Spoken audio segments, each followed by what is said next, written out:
pagsisisi, nasa tiyempo. Hindi lahat ng pagsisisi, tinatanggap ng Diyos. Pakinggan mo sa 1:24 ng Kalupaan hanggang 30. Sapagkat ako'y tumawag at kayo'y tumanggi. Aking iniunat ang aking kamay at walang makinig, kundi inyong iniuwi sa wala ang buo kong payo, at hindi ninyo inibig ang aking saway. Ako naman ay tatawa sa kaarawan ng inyong kasagunaan. Ako'y manunuya pagka ang inyong takot ay dumarating. Pagka ang inyong takot ay dumarating na parang bagyo, at ang inyong kasagunaan ay dumarating na parang ipo-ipo, pagka ang hirap at hapis ay dumating sa inyo.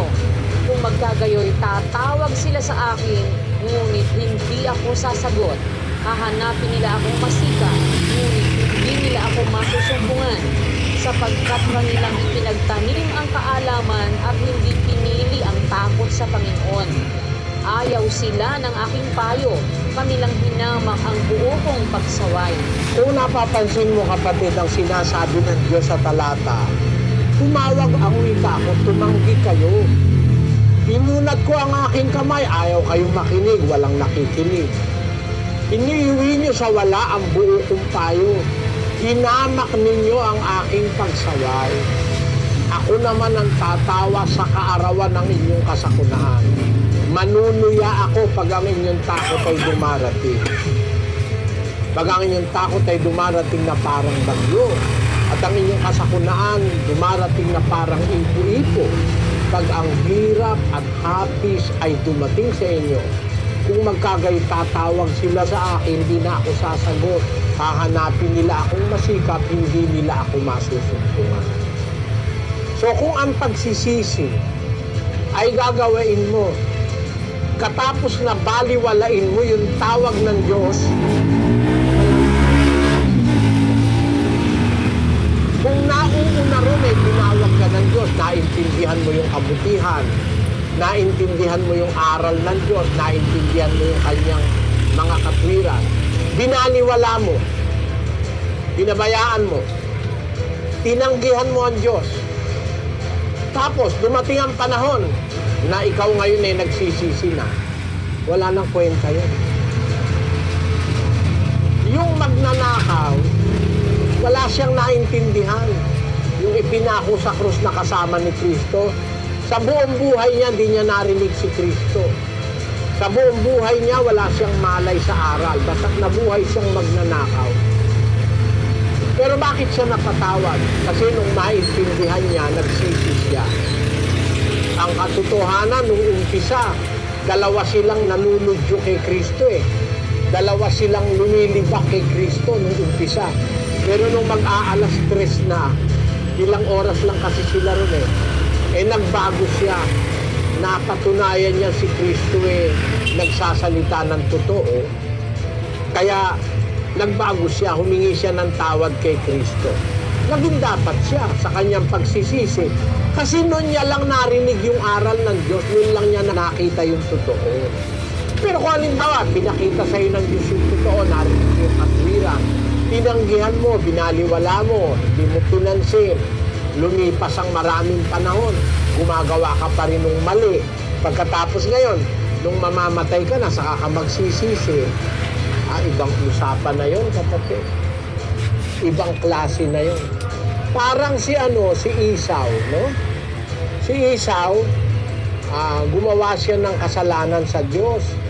Matagal na panahon niyang ginawa yung kasalanan niya, tuloy-tuloy siya, hindi siya nagsisisi.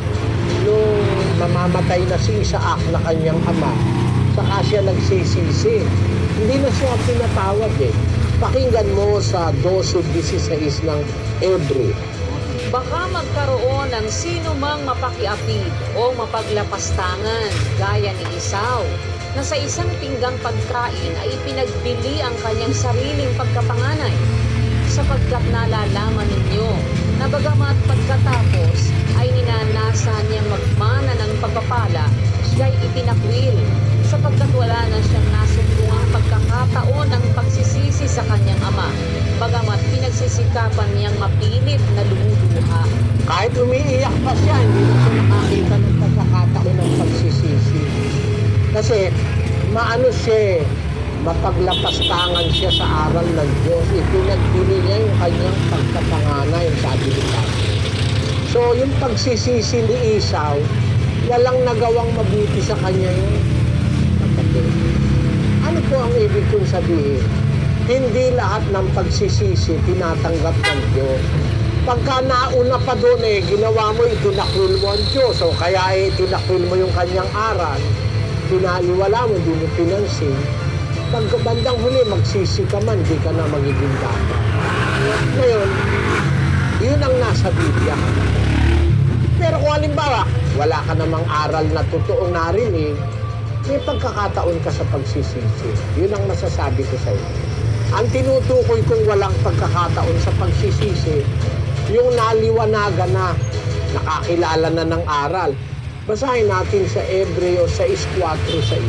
Sapagkat tungkol sa mga minsang naliwanagan at nakalasap ng kaloob ng kalangitan at mga nakabahagi ng Espiritu Santo at nakalasap ng mabuting salita ng Diyos at ng mga kapangyarihan ng panahong darating at saka nahiwalay sa Diyos, ay di maaaring baguhin silang muli sa pagsisisi. Yamang kanilang ipinapakong muli sa ganan pa nilang sarili ang anak ng Diyos at inilalagay na muli siya sa hayag na kahihiyan. Ayan, pagka naliwanagan ka na, natanggap mo na yung aral, alam mo na mga bagay-bagay tungkol sa Diyos, yung salita ng Diyos, tapos tumiwalay ka pa, hindi ka na pwede uling magsisi. Wala nang pagkakataon ng pagsisi. Yun ang sinasabi ko. Yun sa mga nakakilala na, tapos sinadya nilang humiwalay sa Diyos, hindi nila pinansin ng Diyos, nilabag nila yung aral, parang si Judas, magsisiman. Wala nang kwenta yun. Dalawang klaseng pagsisisi. Pagsisisi ng inosente, walang alam sa aral, pwedeng ikonsidera ng Diyos yun. Pagsisisi nung nakaalam na ng aral, wala nang pagkakataon yun. Yun ang sagot ko sa iyo, kapatid.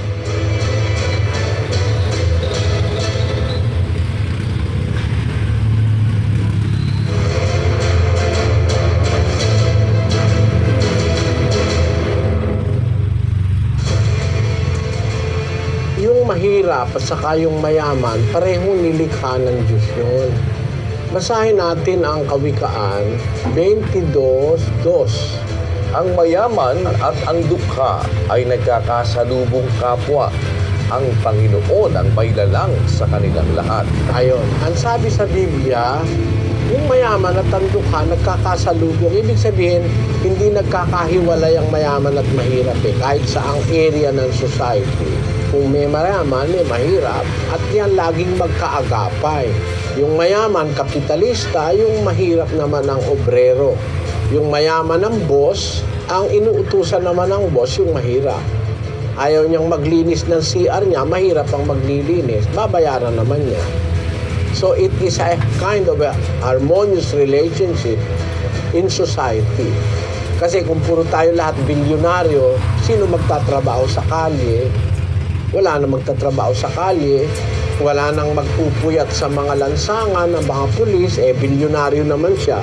Pwede na siyang huwag magtrabaho, ba't naman siya magpupuyat sa lansangan bilang pulis? So it is some kind of a good combination of people in society na may mayaman at may mahirap. Ang pareho ang Diyos ang lumalang sa mayaman at sa mahirap. Pero kung ang pag-uusapan natin pangkaligtasan, yung spiritual, mas mahal ng Diyos ang mahihirap kaysa sa mayayaman. Ngayon ang tanong mo, ang kahirapan ba ay kalooban ng Diyos? Alam mo, hindi naman kalooban ng Diyos na tayo mahirapan. Pero, kalooban ng Diyos na magtrabaho tayo. Kaya kung sinasabi mo, domestic helper ka, may kalooban ng Diyos magtrabaho. Kahit nga mayaman, dapat nagtatrabaho yun. Kasi, pag hindi ka naman nagtrabaho, ikaw din ang hindi makikinabang. Kasi, pag hindi ka nagtatrabaho, hindi ka kumikilos, tataba ka ng tataba, ataking ka sa puso. Sabi nga nung kanta nung araw na tandaan ko, bata pa ako, kinakanta nung lola ko tsaka nung nanay ko. Labandera ko, tunay ka kung umibig, ang bati at palo-palo, ang siyang laging kapiling. Hindi ba yan labandera? Tapos may bahagi nung kanta, lumalakas ang katawan sa paghanap ng pera. Yun, merong yung daw labandera, lumalakas ang katawan sa paghanap ng pera. Totoo yun. Pag ang tao napapagpag, napapagod, lumalakas ang katawan mo. Eh yung mayaman, na ayaw nang napapagod, gusto lagi nakaupo, kain ng kain, inaatake sa puso yun. No? Nagkakasakit ng mga iba-ibang sakit. Kung ang sinasabi mo sa akin ang kahirapan ba ay kalooban ng Diyos sa atin? Hindi naman ang kalooban ng Diyos na tayo maghirap ng hilahod na hilahod.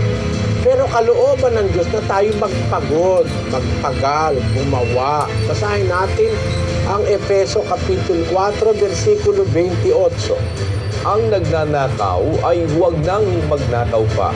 Pagkus, magpagal, na igawa ang kanyang mga kamay ng mabubuting bagay upang siya'y may maibigay sa nangangailangan. Sabi ng Diyos, yung magnanakaw, huwag nang magnakaw pa. Bagkus, magpagal. Yung nagnanakaw, magpagal. Igawa ang kanyang kamay ng mabubuting bagay upang siya'y may maibigay sa nangangailangan. Kaya, kalooban ng Diyos na tayo magpagal, mapagod, mag-labor, dahil pakinabang natin yun. Sabi nga kay Adan sa pawis ng iyong mukha, kakain ka ng iyong tinapay. Bakit sa pawis ng mukha? Ibig sabihin kasi ang tao, ang maraming lugar pinapawisan Minsan, mas madalas pawisan yung kilikili, yung singit, yung iba-ibang parte ng katawan. Pero pagka ang pinawisan na yung mukha mo, ibig sabihin talagang nagle-labor ka na nun. Mahirap na trabaho ang ginagawa mo pagka pinapawisan na yung noo mo, yung mukha mo. So ang kalooban ng Diyos sa atin, yung tayo ay ma-exercise, mapagod, para tayo manatiling malusog. Habang napapagod kasi, habang ginagamit natin ang ating muscles, lalong nagiging malusog yung ating katawan, yung ating buto, yung ating sistema sirkular, yung ating circulation, yung ating isip, nagiging A healthy mind needs a healthy body. And a healthy body is a body that is in mobility, in constant exercise, etc. So, kalooban ng Diyos yun, yung tayo'y mapagod. Pero yung kahirapan na sinasabi mo, mahirap ba ang domestic helper, kapatid? Basta't ikaw ay kumikita ng pera, nawawala naman yung hirap na yun Lalo na kung nagagamit sa mabuti yung kinikita mo, para sa pamilya.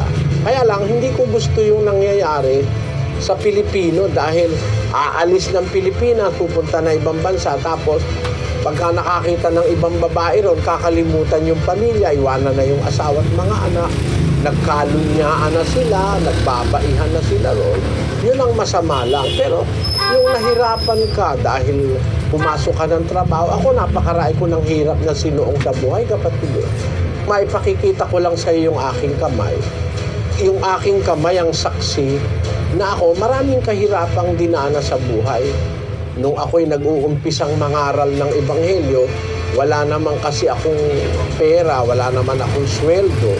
Hindi naman ako nangaral na nagministro dahil sa pera. Naghahanap buhay ako, kasabay ng pangangaral, naghahanap buhay ako. Nagtitinda-tinda kami ng mga kung ano-anong kakanin.